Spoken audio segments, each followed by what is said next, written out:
Selamat siang investor, kembali bersama saya Melina dari Maxco Future News. Pada kesempatan kali ini kita akan membahas berita seputar indeks saham, forex dan juga komoditas.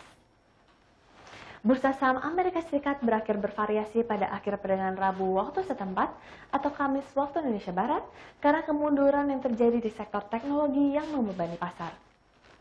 Pelaku pasar juga mencermati risalah yang dikeluarkan oleh The Federal Reserve terkait kebijakan moneter.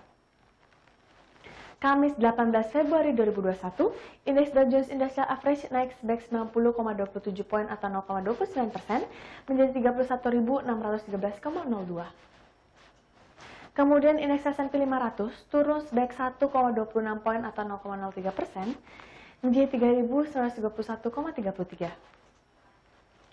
Sebanyak 8 dari 11 sektor utama S&P 500 berakhir di zona hijau, dengan sektor energi naik sebesar 1,45% dan memimpin kenaikan.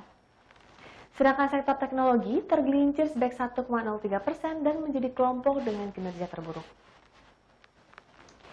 Indeks komposit Nasdaq turun 82 poin atau 0,58% menjadi 13.995,49. Indeks S&P 500 dan Nasdaq berhasil mengurangi kerugian dan Dow Jones menambah keuntungan setelah rilis risalah dari pertemuan kebijakan Federal Reserve bulan Januari. Seluruh peserta rapat mendukung keputusan untuk menjaga kebijakan moneter yang akomodatif. The Fed telah berjanji untuk mempertahankan suku bunga mendekati 0 hingga inflasi naik menjadi 2%. Pasar secara akurat mencerminkan kombinasi suku bunga yang rendah dan The Fed secara akomodatif tetap melanjutkan kebijakan tersebut secara berkelanjutan. Namun sikap akomodatif The Fed ditambah lagi dengan usulan paket senilai 1,9 triliun US dollar dari Presiden Joe Biden untuk membantu masyarakat memerangi pandemi virus corona telah membuat beberapa analis memperingatkan potensi lonjakan inflasi di masa depan. Akibatnya, beberapa investor khawatir bahwa The Fed kemungkinan harus mengubah arah kebijakan menjadi lebih cepat dari yang diharapkan.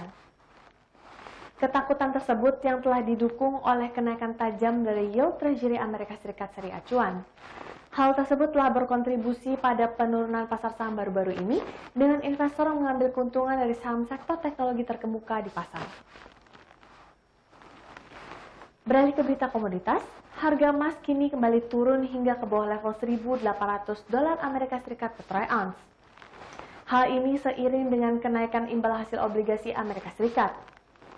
Data Bloomberg memperlihatkan harga emas COMEX untuk kontrak Februari turun 1,28% secara harian ke level $1.788,10 per troy ounce. Angka ini sangat merosot ketimbang saat mencapai rekor tertinggi pada Agustus 2020 di angka $2.000 per troy ounce. Sejak awal tahun 2021 ini, harga emas berarti sudah turun lebih dari 5%. Padahal sepanjang tahun lalu, emas berhasil mencetak kenaikan terbesar dalam satu dekade. Analis memperkirakan emas akan cenderung tertahan atau bahkan tertekan. Dalam jangka pendek, outlook komoditas emas berada pada level $1.700 per troy ounce hingga $1.880 per troy ounce. Namun begitu, secara jangka panjang emas masih mempunyai peluang untuk meningkat. Support gold jangka panjang pada prinsipnya jelas karena kebijakan The Fed.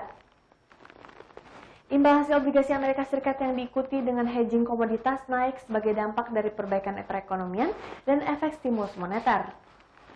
Meskipun kemungkinan pasar saham Amerika Serikat melemah, jika kawasan lain misalnya emerging market seperti Indonesia masih murah, aliran modal asing akan tetap masuk.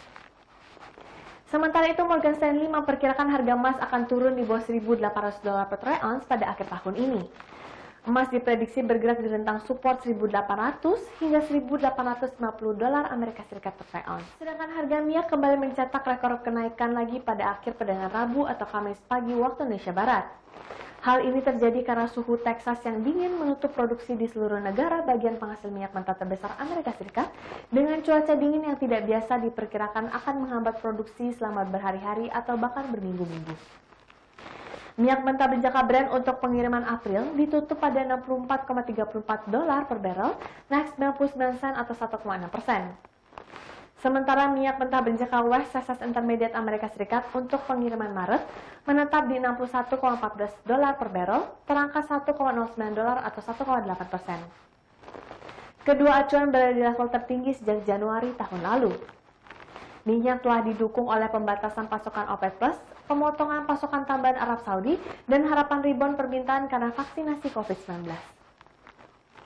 Cuaca dingin bersejarah sejak akhir pekan di Texas yang memasok sebagian besar minyak mentah Amerika Serikat dan merupakan bagian dari pusat penyulingan utama Amerika Serikat telah mendorong harga lebih tinggi. Cuaca beku mendalam di Amerika Serikat telah menutup sekitar 1 juta barel produksi per hari dan diperkirakan akan mengganggu produksi selama beberapa hari jika tidak berminggu-minggu, menurut pakar industri karena wellheads kepala sumur telah membeku dan jaringan pipa telah ditutup. Dalam sebuah pernyataan yang membantu meredakan kekhawatiran bahwa OPEC dan produsen minyak sekutunya akan mengumumkan rencana untuk meningkatkan produksi setelah pertemuan bulan depan, dan Menteri Energi Arab Saudi Pangeran Abdul Aziz bin Salman mengatakan masih terlalu dini untuk menyatakan kemenangan melawan virus COVID-19 dan produsen minyak harus tetap sangat berhati-hati.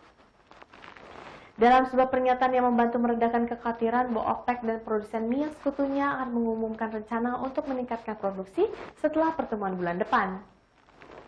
Sumber OPEC mengatakan kepada Reuters bahwa kelompok produsen tersebut kemungkinan akan mengurangi pembatasan pasokan setelah April karena pemulihan harga.